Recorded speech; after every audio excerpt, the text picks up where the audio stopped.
Sharmila and Sunitha Reddy కాకుండా ఆ కుటుంబం మీద, కుటుంబం విషయంలో జగన్మోహన్ రెడ్డి తీసుకుంటున్న నిర్ణయాలు కానీ, లేకపోతే ఆయన వేస్తున్న అడుగులు కానీ, లేకపోతే ఆయన కోటరీ జగన్ అండ్ కో ఉన్నవాళ్ళు సలహాదారులు కానీ, లేకపోతే ఇంకెవరైనా వాళ్ళు చేస్తున్నవి కానీ తప్పు మీద తప్పు చేస్తున్నట్టు కనిపించట్లేదా? ఇవి రిపీటెడ్గా జరగడం కానీ, లేకపోతే సొంత మీడియాలో చేస్తున్న ఒక విషపూరితమైన ప్రచారం కానీ, లేకపోతే గత ఎన్నికల ముందేమో వివేకానంద రెడ్డి గారిని చంద్రబాబు నాయుడు చంపాడంటూ జనాన్ని మభ్యపెట్టి ఒక రకమైన లాభం పొంది ఓట్లు వేయించుకున్న జగన్మోహన్ రెడ్డి గారు ఇప్పుడు కూడా ఇంకా మళ్ళీ ఏదో ప్రజల్ని మభ్యపెట్టాలనే ప్రయత్నమే చేస్తున్నారా? చంద్రబాబు నాయుడు గారు ఇటు షర్మిల కుటుంబానికి, అటు సునీతారెడ్డి కుటుంబానికి చంద్రబాబు నాయుడే మొత్తం. అసలు అది ఎలా సాధ్యమవుతుంది? ఆ క్వశ్చన్కి ఆమె కూడా అంటోంది, అన్ఫార్చునేట్లీ నాకు ఇప్పుడు కూడా జగనన్న అన్నాను, ఇష్టం లేకపోయినా రక్త సంబంధం కదా అని కూడా అంటుంది ఆమె. అలాంటిది ఆయన ఎందుకు అనుకోలేకపోతున్నాడు, మై సిస్టర్స్ అని ఆయన ఎందుకు అనుకోలేకపోతున్నాడు అనేది ఎవరికి అర్థం కాని విషయం. సో ఇక్కడ ఇప్పుడు ఆ కుటుంబానికి ఏమైనా చంద్రబాబు నాయుడు పెద్ద దిక్క, చంద్రబాబు నాయుడు రక్షకుడా? షర్మిల కుటుంబానికి అండ్ సునీతారెడ్డి గారి కుటుంబానికి చంద్రబాబు నాయుడే రక్షకుడా? ఇప్పుడు అది ఓపెన్గా మీరు ఒప్పుకోదలుచుకున్నారా? మేము వదిలేసాం, ఇక నా చెల్లెలిద్దరిని నేను వదిలేశాను పూర్తిగా, ఇక వాళ్ళ బాధ్యతలు అంతా కూడా చంద్రబాబు నాయుడు గారు చూస్తున్నారు అని చెప్పి మీరు పరోక్షంగా చెప్పదలుచుకున్నారా? ఇవాళ సాక్షి పేపర్లో మీరు రాసిన కథనం దృష్ట్యా కానీ, మీరు వేసిన ఫోటోలు, ఆ ఇమేజెస్ చూస్తే అలాగే అనిపిస్తుంది. అది ఇక ఆ కుటుంబాలను చంద్రబాబు నాయుడు గారు చూసుకోవాలని ఇండైరెక్ట్గా మీరు ఆయనకు వదిలేశారా? ఇఫ్ ఇట్ ఈస్ సో, రాష్ట్రంలో చెల్లెమ్మలు, అక్కలు, చెల్లెలు చెప్తా ఉంటారు కదా తెల్లవారులు, అదే కదా మరి వాళ్ళందరి సొంత చెల్లెల బతుకులు ఎలా ఉంటాయి, ఇంకా వాళ్ళ బతుకులు ఏమవుతాయి? వాళ్ళు కూడా చంద్రబాబు నాయుడు గారు అప్పచెప్పేయండి. ఇప్పుడు వీళ్ళని అప్పచెప్పేశారు కదా సొంత చెల్లెలని, ఇక వాళ్ళు ఎలాగో చేయడానికి రెడీ అయిపోయారు కదా చంద్రబాబు నాయుడు గారికి. కుటుంబం విషయంలో, కుటుంబ సభ్యుల విషయంలో, ప్రత్యేకించి చెల్లెల విషయంలో కానీ,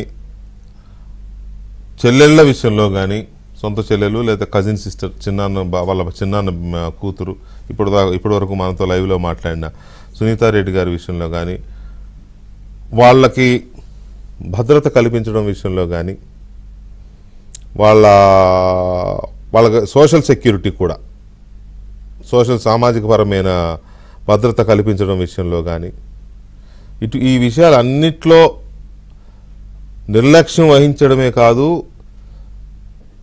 వాటన్నిటినీ చేయిస్తున్నది కూడా జగన్మోహన్ రెడ్డి గారే అనే అనుమానం వచ్చే విధంగా ఎందుకు తాడేపల్లి నుంచి ఇలాంటి సిగ్నల్స్ వెళ్తున్నాయి? ఎవరు చేపిస్తున్నారు? ఈ ప్రశ్న నేను సునీతారెడ్డి గారిని అడిగాను, నేను ఎవరు చేయిస్తున్నారు అనుకుంటున్నారు అని. హీ ఆర్ షీ అందామె. అంటే మనకు అర్థమవుతుంది, ఆమె డైరెక్ట్గా చెప్పలేదు హీ ఆర్ షీ అని, హీమే ఆర్ షీ అని కూడా అందామె. అంటే మేబీ అన్న కావచ్చు, వదిన కావచ్చు అనే సెన్స్ ఎవరికైనా అర్థమవుతుంది. అంటే ఈ రకమైన ఇది చేయడం వల్ల ఎవరికి నష్టం? తప్పు మీద తప్పు ఎందుకు చేస్తున్నారు? ఈ కొత్త తరహా డ్రామాని, కొత్త తరహా నాటకాన్ని 2019 ఎన్నికల ముందు హత్య విషయంలో ఎలాగైతే నమ్మించారో ఇప్పుడు కూడా అలా నమ్మిద్దామంటే ప్రజలు నమ్మే పరిస్థితిలో ఉన్నారా? ఈ అంశాలు మాట్లాడడానికి మనతో వైసీపీ ఎంపీ రఘురామకృష్ణరాజు గారు లైవ్లో ఉన్నారు, వారితో మాట్లాడదాం. రఘురామరాజు గారు నమస్కారం అండి. నమస్తే వికే గారు, గుడ్ ఈవినింగ్. నమస్కారం అండి. రఘురామరాజు గారు, మీరు ఇప్పటి వరకు సునీత గారు నా ఇంటర్వ్యూలో మాట్లాడింది మీరు ఫాలో అయ్యి ఉంటారు అనుకుంటున్నాను నేను. చూశారు కదా? ఆల్మోస్ట్ ఫాలో అయ్యానండి. ఓకే, ఆ ఆవేదన మీకు ఎలా అనిపించింది? ఆమె చేసే పనులన్నీ రఘురామరాజు, చంద్రబాబు, లేకపోతే బీటెక్ రవి వీళ్ళందరూ చేపిస్తున్నారనే ప్రచారం చేస్తున్నారు వీళ్ళు. కాదండి, కనీసం నా పేరు బీటెక్ రవి పేరు చెప్పినా కూడా పోనీ అదో రకం అనుకోవచ్చు. అసలు సుజనా చౌదరి గారికి, సీఎం రమేష్కి, అసలు చంద్రబాబు నాయుడు గారికి అసలు ఈ కేసుకి సంబంధం ఏంటి? రవి ఎందుకంటే రవియే చంపేశాడని చెప్పి పెట్టారు ఆదినారాయణ రెడ్డికి. అవును, సరే నేను ఢిల్లీలోనే ఉంటున్నాను కాబట్టి నన్ను కూడా ఈ పరిమాణంలో అనుమానించుకోవచ్చు. అంతేగాని అసలు చంద్రబాబు నాయుడు గారికి ఏంటి సంబంధం? అంటే అది వీళ్ళు ఫస్ట్ ఆయనే చంపేశారని చెప్పి నారాసుర రక్త చరిత్ర అని రాశారు కాబట్టి అసలు ఏం జరుగుతుంది అని తెలుసుకునే ప్రయత్నం ఎప్పుడైనా చేస్తుండొచ్చేమో ఒక ప్రజానాయకుడిగా. మరి తన మీద నెట్టబడ్డ ఆ నింద గురించి కనుక్కుని ఉండొచ్చు. అంతేగాని ఇతర ముఖ్యమంత్రి అయితే ఆయన ఇక్కడ రక్షణ కల్పించినట్టుగా వీళ్ళు మాట్లాడతాం. ఇదంతా ఏంటంటే దివాలా కోరుతనం. వారు చాప కిందకి నీళ్ళు వచ్చినాయి. ఇప్పుడు చరిత్ర ఒకసారి చరిత్రలోకి వెళ్ళవలసిన అవసరం ఉంది వెంకటకృష్ణ గారు. ఈవెన్ మొఘల్ సామ్రాజ్య కాలంలో కూడా షాజహాన్ను దారా షికో అని అతని బ్రదర్ని లేపాడు. ఆ తర్వాత ఇంకొద్దిమందిని కూడా ఆయన చంపటం జరిగింది. అతని కొడుకు ఔరంగజేబు అతని ముగ్గురు సోదరీమణుల్ని రోషనారా జహనారా అని ఉన్నారు. అందులో ఒకళ్ళు కొన్నాళ్ళు ఇతనితోటే బాగా కలిసి ఉన్నారు. అంటే ఇప్పుడు షర్మిల్లాగా ఆ Jahanara use to safeguard. 1-2 సార్లు అసలు ఇతని ప్రాణాలకే ప్రమాదం వచ్చినప్పుడు కాపాడింది జహనారా. మరి అంటే మనం కంపేర్ చేసుకుంటే ఇతను జైలుకి వెళ్ళినప్పుడు పొలిటికల్గా ఇతన్ని కాపాడిన ఆ షర్మిలతో మనం పోల్చుకోవచ్చు.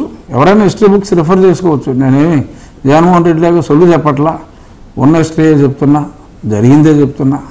మరి ఆ తర్వాత మరి ఆ సోదరుని మరి పైకి పంపించారు. చరిత్రలో నేను చెప్పేది ఇప్పుడు కాదు, చరిత్రలో. మరి అలాగే అంటే అవసరం ఉందండి. నేను కొంచెం ఎక్స్ట్రా చెప్పినా కూడా ఇట్ ఈస్ వెరీ ఎసెన్షియల్. అశోకుడు కూడా మరి అతని తండ్రి బింబిసారుడు చనిపోయాక ఒక బ్రదర్ని లేపేశాడు. సరే, ఆ తర్వాత కొన్ని మంచి పనులు చేశాడు, చెట్లు నాటాడు. కానీ ఈ శోకుడు మరి చెట్లు నరికేస్తున్నాడు. అది తేడా అశోకుడికి ఇతనికి. బట్ కావాల్సిన వాళ్ళు చంపేయడంలో మరి సేమ్ టు సేమ్ అని చెప్పి మనం అనుకోవాల్సి వస్తుంది. ఇప్పుడు కమింగ్ బ్యాక్ టు అతని క్యారెక్టర్ జగద్విదితం అయిపోయింది. ఇప్పుడు ఈస్ ఎ క్రిమినల్ అని ఈ యాక్ట్ని బట్టి పూర్తిగా అర్థమవుతుంది.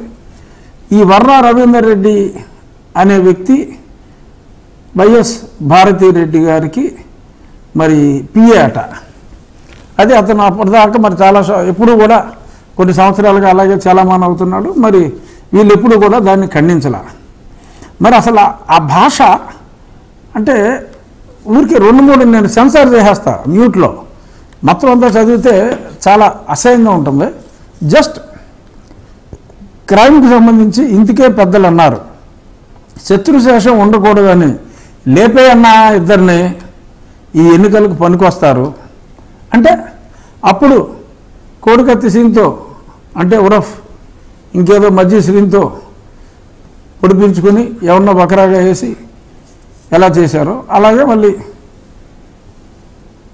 వివేకానంద రెడ్డి గారిని మరి వీళ్ళ వ్యక్తులు ఈయన చుట్టూ ఉన్న వాళ్ళే లేపారన్నది సిబిఐ చెప్పింది. కాబట్టి దాని వెనక ఈయన ఉన్నారా లేదా అన్నది ప్రస్తుతానికి సస్పెన్స్ అయినా ఇటువంటి చర్యల తర్వాత ఉన్నారనే అనుకోవాల్సి వస్తుంది. ఇలాగ లేపేమని చెప్పి ఇతను ఇంత వరస్ట్గా బేపన షర్మిల. ఏంటండి బేపన అనే పదం ఎంత డిగ్రేడింగ్ పదం.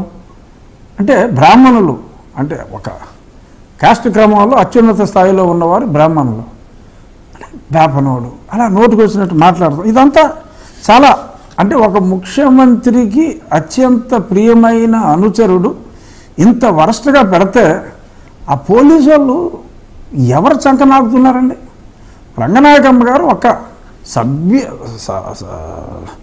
సభ్యవంతంగా ఉన్న ఒక పోస్ట్ని చిన్న క్రిటిసిజం ఉందంతే, అది ట్రాన్స్ఫర్ చేస్తే మరి ఆవిడ్ని రాత్రికి రాత్రి వెళ్ళి మరి అరెస్ట్ చేసి నానా హింసలో పెట్టారే ఒక 72 సంవత్సరాల మరి పెద్దవాడిని. మరి ఇప్పుడు ఈ దరిద్రుడు ఆంబోతులాగా అచ్చోసిన ఆంబోతులాగా ఈ దరిద్రుడు మరి నోటుకు వచ్చినట్టు మాట్లాడాడు. వాళ్ళు ఎవరో సుమోటో తీసుకోవాలా. మరి ఇక్కడ ఎప్పుడైతే ఇందాక అక్కడ డిస్కషన్లోకి పాయింట్ రాలా, నాకు పులివెందులలో నాకున్న నెట్వర్క్లో నేను మాట్లాడితే నాకు తెలిసింది. ఇందాక తను సునీత చెప్పిందో లేదో నాకు తెలియదు, మరి ఆవిడకి తెలుసో లేదో కూడా ఇంకా నాకు తెలియదు. వాడు ఆ అచ్చోసిన ఆంబోతు పులివెందుల స్టేషన్లో నా అకౌంట్ని ఎవడో హ్యాక్ చేశాడు, నా అకౌంట్ని ఎవడో హ్యాక్ చేసి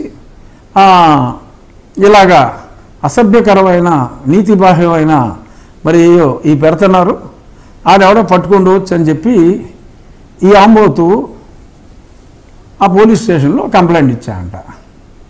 అంటే ఏంటి, వీళ్ళు ఊరుకోరు, షర్మిల అసలు ఊరుకోదు, తను ఇప్పటికే తోక తుక్కిన కాలనాగలాగా ఉంది, అమ్మాయి ఊరుకోదు అని చెప్పి ఇప్పుడు భయపడి ఎలిబీగా అదొకటి పెట్టుకున్నారు. ఇప్పుడు ఎవరినో ఇంకో బకరాగాన్ని ఎవరినో ఓ శర్మనో పాపం ఇంకెవరినో, అంటే బకరా అంటే పాపం మంచి వాళ్ళే దొరుకుతారు కదా, ఉత్తమ వంశస్థులే దొరుకుతారు. అక్కడ కూడా ఆ 2 అక్షరాల వీళ్ళని పట్టుకోరు డెఫినెట్గా. ఎవరినో బకరాగాన్ని వాళ్ళు తీసుకెళ్ళి కొట్టేసి బాబాయ్ నేనే పెట్టానని చెప్పి నన్ను కొట్టినట్టు కొట్టేసి నా కొడుకులు, sorry to use that word again, వాళ్ళతో ఒక అప్రూవర్ స్టేట్మెంట్ ఇప్పించుకుందామని చూస్తున్నారు. బట్ కీలేరుగా వాత పెట్టినట్టుగా ఇవాళ doctor Sunitha she did the right thing, police స్టేషన్కి వెళ్ళి సెపరేట్గా ఈవిడ నన్ను తెలంగాణలో నివసిస్తున్న ఈవిడ్ని హత్య చేసి లేపేయని చెప్పి ఇలా పెట్టారు, దానివల్ల మనకి ఎన్నికల్లో ఇలా ఉంటుందని చెప్పారు. అసలు అన్నిట్లకన్నా నీతి బాహ్యమైంది నిజంగా ఒక కొడుకుగా. అంటే నేను జగన్మోహన్ రెడ్డి స్థానంలో ఉండుంటే, అంటే ఊహ దరిద్రంగా ఉందనుకోండి, కానీ ఒకవేళ నేను జగన్మోహన్ రెడ్డి స్థానంలో ఉండుంటే అలా ట్వీట్ పెట్టిన వాడిని షర్మిల విజయమ్మ గారికి పుట్టలేదట, ఏదో కని పారేశారట. ఏంటండి అది? అంటే ఇంకా అసలు ఆమె ఇంకా అది కూడా సహించాడు అంటే ఇతను మనిషి అయితే డెఫినెట్గా కాదు. ఎంత దానవుడైనా కూడా ఇంత క్రూరంగా అసలు ఆ ఎం ధర్మరాజు ఎంఏ సినిమాలో ఆ మోహన్ బాబు ఆ ముసలివాడు క్యారెక్టరు 100 రెట్లు నయం. కనీసం లేపేసే ముందు బాధపడతాడు, కానీ వేసేరా కసక్ అంటాడు. ఏదో కొంచెం ఆలోచన ఉంటుంది. అసలు ఇది ఎక్కడ కూడా ఉండ బాబు, ఇలాగ లేపేయటమా, అలా రాయించటమా, కన్న తల్లి మీద తోడ పుట్టిన ఆ తల్లి గర్భాన పుట్టిన ఆ చెల్లి మీద. మరి ఇంకా మోడర్న్ డేస్లో అలాగే ఎప్పుడో హిస్టరీలో చదువుకున్నాం, మరి నిజంగా అలా జరుగుంటుందా లేదో కూడా అనుకున్నాం. మరి ఇప్పుడు ఈ రకంగా మరి రాయించటం చాలా దారుణం. వీళ్ళు కూడా సిన్సియర్గా అక్కడ ఎంక్వైరీ చేయాలి, లేదంటే ఇక్కడ ఎలాగో రేవంత్ రెడ్డి గారు ముఖ్యమంత్రిగా ఉన్నారు, వారు కొలీగ్ ఈయన తెలంగాణ రాష్ట్ర అధ్యక్షుడు కాంగ్రెస్కి, మరి అక్కడ ఆంధ్రప్రదేశ్లో రాష్ట్ర అధ్యక్షురాలు షర్మిల కనుక మరి డెఫినెట్గా ఈడికి ఆడికి అంటే ఎవడో పేరు మీద పెట్టాడు కదా వీడు, ఆంబోతు ఇంకో ఇత్తుంబోతుకి పెట్టాడు ఆడి పేరు మీద.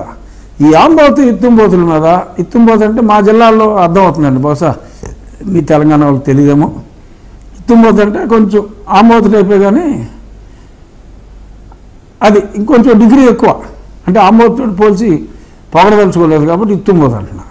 సో ఇలాగా వీళ్ళిద్దరిని కూడా ఎంక్వైరీ చేసి వాళ్ళకి ఉన్న కాంటాక్ట్స్ని పట్టుకుని మరి ఇతను ఎవరి దగ్గర పనిచేస్తున్నాడు అనేది ప్రూఫ్తో సహా తీసుకుని అవసరమైతే తెలంగాణ పోలీసులు అవతల ఇతన్ని ప్రేరేపించిన వ్యక్తి, అంటే సపోజ్ ఇక్కడ ట్వీట్ పెట్టేసి అక్కడ ఒక వ్యక్తికి హీ ఆర్ షీ అన్నారు కదా, ఈ పెద్దగా ఫోన్లు వాడడం, షీకి ఒకవేళ పెట్టేది అనుకోండి, ఇవన్నీ దొరుకుతాయి, డిలీట్ చేసేసినా దొరికేస్తాయి.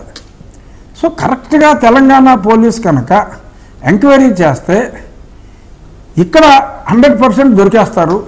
ఇక్కడ దొరికేస్తే అసలు సిబిఐ కూడా ఇంటర్వ్యూని అయితే డెఫినెట్గా వాళ్ళు గతంలో మరి ఒక స్టేజ్లో 3:30కి ఎవరో ఫోన్ చేశాడు అని తెలుసుకునే ప్రయత్నం చేసినప్పుడు వారిని ఆపేశారు.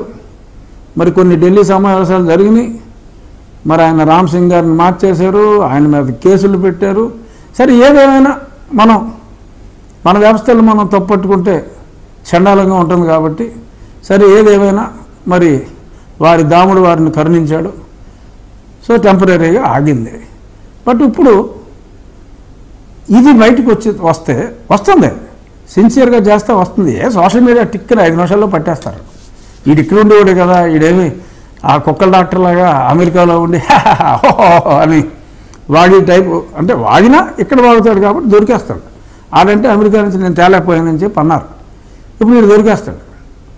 వీడు దొరికితే అసలు మొత్తం తీగలాగితే ఆ డొంక కూడా కదిలే అవకాశం ఖచ్చితంగా ఉంది. ముఖ్యంగా మనం ఎవరు చేసిన పాపానికి ఆడైపోతాడు అని పూర్వంలాగా మనం కర్మ సిద్ధాంతాలు మాట్లాడుకోవటం కరెక్ట్ కాదు. డెఫినెట్గా ప్రజలు అర్థం చేసుకున్నారు. ఒరే, నీకు జన్మనిచ్చిన తల్లిని నీ శ్రీమతి పిఏ ఇంతగా అవమానిస్తే ఖాళీగా కూర్చున్నామంటే ఇప్పుడు దాకా వాడిని అరెస్ట్ చేయకుండా అసలు ఏ మహిళన్నా ఇంత ముదనష్టపు ప్రభుత్వానికి ఓటేస్తుందా? గుండెల మీద చేతులు వేసుకుని చెప్పండి. ఎంతోమంది మహిళలు చూస్తూ ఉంటారు మీ షో. అమ్మ మహిళలారా, ఇటువంటి సోదరుడో ఇటువంటి పుత్రుడో మీ శీలాన్నే శంకించే వారిని ప్రోత్సహించే, ఇతను శంకించాడని నేను చెప్పట్లేదు సుమా, ప్రోత్సహించే ఆర్ అట్లీస్ట్ చర్యలు తీసుకొని ఇటువంటి కుమారుణ్ణి ఒకవేళ అతడు ఎలక్షన్లో నుంచుంటే మీరు సమర్థిస్తారమ్మా? అటువంటి వాడు నీ అన్న అయితే నువ్వు ఓటేస్తావా చెల్లెమ్మ అని నేను ప్రశ్నిస్తున్నా. ఏదో మీ సొమ్ములు ₹10 కొట్టేసి బటన్ నొక్కుల్లో ఒక ₹10 మీకు ఇచ్చేసి బటన్ నొక్కాను అని చెప్పి బ్లఫ్ కొడుతూ ఎక్కడెక్కడి నుంచో ఎస్సీ ఎస్టీలని మైనారిటీని మోసం చేసి వాళ్ళకి రావాల్సిన 27 స్కీములు తీసేసి అన్నీ మళ్ళీ అకౌంట్లలో చూపెట్టి రాంగ్ అకౌంట్లు చేస్తూ ఏదో కాకపోతే వంచగలిగాడు. డెఫినెట్గా వంచగలిగాడు. ఎందుకంటే అతను చేసిన దుశ్చర్యలకి చాలా హారబుల్గా ఉండాలి సర్వేలు. అంటే సీట్లుగా రావు కానీ కొంత ఓటింగ్ ఉంది అతనికి. అంటే మరి నమ్మినట్టు వాళ్ళు నటిస్తున్నారా, నమ్మించగలిగాడా అన్నదే చూస్తే. బట్ ఇప్పుడు అసలు నమ్మే పరిస్థితి లేదు. ఆ స్త్రీ అనేది ఎట్టి పరిస్థితుల్లోనూ ఓటేసే ప్రసక్తే ఇంకా ఉండదు. తన తల్లికి, తన చెల్లికి, తన కుటుంబ సభ్యులు ఇంత దారుణంగా, వారి అనుచరగణం ఇంత దారుణంగా మరి అంటే ఇంకా ఏం చెప్పాలంటే ఈ ఇతని కంప్లైంట్లో కూడా పెట్టింది ఇంటిమిడేషన్, అబ్యూజ్, థ్రెట్, వీళ్ళు చంపేస్తారని. మరి అంతంత పెద్ద పదాలు తను వాడింది. డెఫినెట్గా Telangana police they have to take tough action. అవసరమైతే మరి ఈ వర్రా ఆర్ రెడ్డి కాకుండా మరి ఇంకా ఎవరు ఉంటారో ప్రాబబుల్ అనుమానితులను కూడా మరి కేసు బుక్ చేసి మరి ధైర్యంగా పిలిచి అంతేకాదు పరిస్థితికి అంతేకాదు అక్కడ సునీత గారు కంప్లైంట్ ఇస్తే కూడా చర్యలు తీసుకొని పోలీసులను కూడా బాధ్యులు చేయాలి ఈ విషయంలో. అవును, డెఫినెట్గా సునీత తను చాలా పట్టుదల గల మహిళ. ఆమె కాబట్టి మరి అంత పోరాటం చేయగలిగింది. మరి ఎన్నో బెదిరింపులు వచ్చినా మరి సోదరుడు ముఖ్యమంత్రి స్థానంలో ఉండి బెదిరించిన ఎక్కడ మొక్కవోని ధైర్యంతో తన భర్త మోరల్ సపోర్ట్తో మరి అవిశ్రాంత పోరాటం మరి ఇన్ని సంవత్సరాలుగా మరి చేయటం అంటే అది మామూలు విషయం కాదు. ఆ హత్యను అంత సీరియస్గా తీసుకున్న సునీత ఇప్పుడు ఇందులో షర్మిల గారిని కూడా మరి తీవ్రమైన అసహ్యకరమైన, అంటే అసలు అరే అనిల్ని ఎంత దారుణంగా వాడేశారండి. బట్టల సబ్బు వాడినట్టు వాడేశారు ఎలక్షన్లో. వాడేసి ఇప్పుడు ఎరా బిపో లేపనోడా ఇలాంటి పదాల మరి వాడేసుకున్నప్పుడు ఏమైంది? సో ఇంత అవకాశవాది ఈ వ్యక్తి అని మరి ఇంత ఓపెన్గా తెలిసిన తర్వాత ఐ థింక్ ప్రజలు అసహించుకుంటారు. అయితే ఇక్కడ రాజు గారు ఎటువంటి ఇప్పుడు ఒక చర్చ, ఒక ప్రచారం లేదా ఒక చర్చ నడుస్తుంది. ఏంటి అంటే ఈసారి కడప పార్లమెంటు స్థానానికి కానీ పులివెందుల స్థానానికి కానీ వివేకానంద రెడ్డి గారి భార్య సౌభాగ్యమ్మ గారు పోటీ చేస్తారనేది నడుస్తోంది. మోస్ట్ ఆఫ్ ది ఛాన్స్ ఇవి కడప పార్లమెంటుకు చేస్తారనే చర్చ ఉంది. అది ఎంతలో నిజమో ఎంతవరకు నిజమో మొన్న షర్మిల గారు వీళ్ళు కూడా మాట్లాడుకున్నారు అంటున్నారు. ఏంటో తెలియదు, క్లారిటీ లేదు దాని మీద. అది బయట ప్రపంచంలో చర్చలాగానే ఉంది. దానికి వాళ్ళ సాక్షి ఎండార్స్మెంట్ ఇచ్చేస్తూ సాక్షిలో కడప గడపై ఓ కపట నాటకం, తెరపైకి సౌభాగ్యమ్మ, అదేదో బూతైనట్టు ఎన్నికల్లో పోటీ చేయడం. అంటే రాజశేఖర్ రెడ్డి గారికి సంబంధించినంత వరకు ఆయన చనిపోయినప్పుడు సరే రకరకాల అనుమానాలు ఉండొచ్చు, కానీ అది ప్రమాదంగానే చరిత్రలో మిగిలిపోయింది, యాక్సిడెంట్ గానే మిగిలిపోయింది. తన తండ్రి యాక్సిడెంట్ చనిపోతే తన ముఖ్యమంత్రి పదవి అడగొచ్చు, తన ఓదార్పు యాత్ర పేరుతో జనంలోకి వెళ్ళొచ్చు, పార్టీ పెట్టుకోవచ్చు, ఎంత రాజకీయమైనా చేయొచ్చు. కానీ భర్త అత్యంత భయంకరంగా హత్య చేయబడితే కుటుంబ సభ్యుల చేతనే తను రాజకీయాల్లో ఎంపీగా పోటీ చేయడం కపట నాటకం ఎలా అవుద్ది? పైగా ఇప్పుడు కుటుంబం మొత్తానికి చంద్రబాబు రక్షకుడని వీళ్ళు ఎన్లార్స్మెంట్ ఇస్తున్నారు. నాకు అనిపిస్తుంది అలా.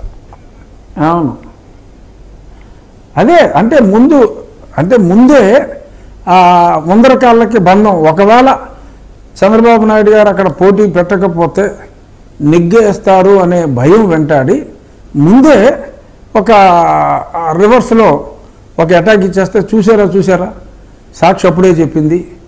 ఎందుకంటే నెలకు 2 కోట్లు ఇస్తున్నారంట ఎప్పుడు చెప్తే 2 లక్షల పాతికి. అలాగా మరి నెలకు 2 కోట్లు తీసుకునే వాళ్ళు మళ్ళీ చెప్తారు, చూసారా సాక్షిలో ముందే చెప్పినట్టుగానే జరిగింది అని. కానీ ఇటువంటి ఉడతూపులకి నిజంగా ఎవరో భయపడకూడదు. తన మీద నీలాప నిందలు మోపిన వాళ్ళని వదలకూడదు. సరే, అది రాజకీయం, అది ఎవరు పోటీ చేస్తారు ఎవరు పోటీ చేయరు అనేది అది పక్కన పెడితే, వారికైతే ఖచ్చితంగా పోటీ చేసే అన్ని హక్కులు ఉన్నాయి. మరి ఈయనేదో మరి అసలు వంశపారంపర్యంగా మరి ఈయనకేదో ఆ రైట్స్ ఉన్నట్టు, వారి కుటుంబ సభ్యులు ఇంకెవరో రాజకీయాల్లోకి రాకూడదన్నట్టు. వాళ్ళ నాన్న బతుకున్నప్పుడే 2 సార్లు ఎంపీ, 2 సార్లు ఎమ్మెల్యే, 1 సారి మంత్రి చేశాడు ఆయన. ఎమ్మెల్సీ కూడా మధ్యలో కొంత పీరియడ్ చేశాడు ఆయన. సరే, ఒకసారి ఓడిపోయి ఉండొచ్చు. బట్ ఇప్పుడు కూడా రాజశేఖర రెడ్డి గారి కన్నా కూడా ఎంపీగా పోటీ చేసినప్పుడు పులివెందుల్లో రాజశేఖర రెడ్డి గారికి వచ్చిన ఓట్లు కన్నా అదే ఎలక్షన్లో ఈయనకి ఎక్కువ ఓట్లు కూడా వచ్చినాయి. So he has got his own glamour. ఇతనే ఉండాలా? ఆ పోస్టులన్నీ ఇతనే చేయాలా? ఆడపిల్లలకి అసలు ఎన్నికల్లో నుంచునే హక్కే లేదా?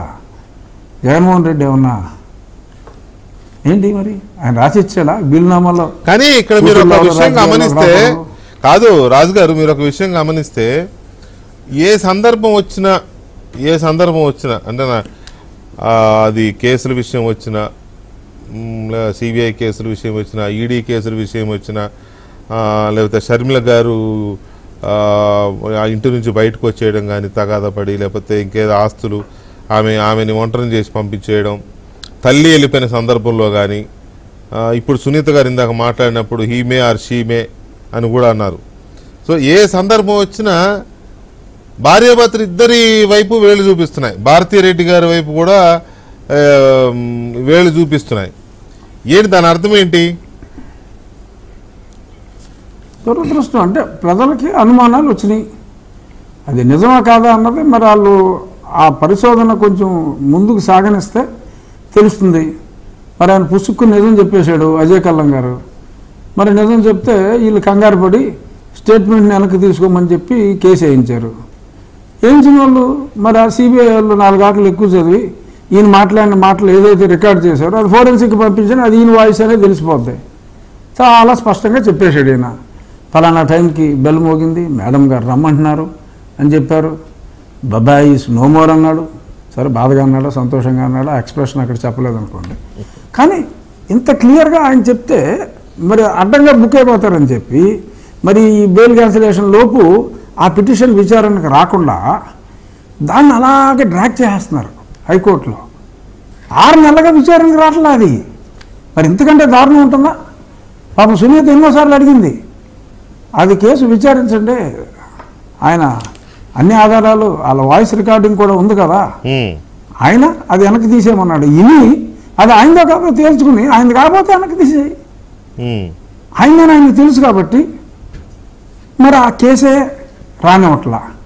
మరి ఇలాంటి సంఘటనల వలన నా పోటీ కూడా మీ పోటీ కూడా చెప్పేస్తాం కదా ఇలా జరుగుతుందని. ఇప్పుడు దాకా సునీత ఓపెన్గా టీవీ మీదకి రాలా. Sunitha knows all these things. నేను ప్యారలల్గా కోర్టులో ఈ కేసుని వాళ్ళ పేపర్లో వేసిన వాళ్ళ పేర్లు నాకు తెలియదు, కానీ ప్రతి హీరింగ్కి నా లాయర్ ఒకడు ఉంటాడు. ఎందుకంటే ఏదో బోల్ కేసులు వేస్తున్నాం కాబట్టి మా లాయర్లు ఉంటారు. ఏం జరుగుతుంది ఏంటి అనేది నేను కంటిన్యూస్గా తెలుసుకుంటూనే ఉంటున్నా. మరి అజయ్ కల్లం గారికి చాలా స్పెసిఫిక్గా ఫాలో అవుతున్నా. ఎందుకని 6 నెలలుగా ఆయన వేసిన పిటిషన్ని ఆయనే వాయిదా కోరుకుంటున్నారు అనేది మరి చాలా తీవ్రంగా ఆలోచించవలసిన అంశం. అందులో ఆలోచించడానికి ఏముంది సార్? ఈ కేసు సిబిఐకి ఇవ్వాలని కేసు వేసిన జగన్మోహన్ రెడ్డి గారు సిబిఐకి ఇవ్వద్దని విత్డ్రా చేసుకోలేదా? ఇది కూడా అంతే. అది నిజములే, కానీ ఏదో కొంచెం మర్యాదగా నటన జనాలకు తెలిసిపోయింది కానీ అలా ఏదో ఇంకా పార్టీలో ఉన్న సభ్యుడిగా అలా కొంచెం కవరింగ్ అనమాట. ఈ 3-4 రోజుల్లో బహుశా 5వ తారీఖు అనుకుంటా, 5వ తారీఖు హీరింగ్ వస్తున్నట్టుంది కదా అవినాష్ రెడ్డి గారి కేసు సుప్రీంకోర్టులో. 5వ తారీఖు దానికి సంబంధించిన అప్డేట్స్ ఏంటి? Second bench justice Sanjiv Khanna గారి బెంచ్ లో అది విచారణకు వస్తుంది. మరి ఏమవుతుంది అనేది మరి ఊహించడానికి మరి కష్టంగా ఉంది డెఫినెట్గా. ఎందుకంటే వీళ్ళు అలాగా సలహాదారుడికే సాక్షిలో 2 లక్షలు ఇచ్చే సలహాదారుడికి నెలకి ఇప్పుడు 2 కోట్లు ఇచ్చి పెట్టుకున్నారు. అక్కడ లాయర్లకి మరి ఎన్ని కోట్లు ఇస్తున్నారో అసలు లెక్కలేదు. మరి ఎంతమంది లాయర్లను పెడతారో తెలీదు.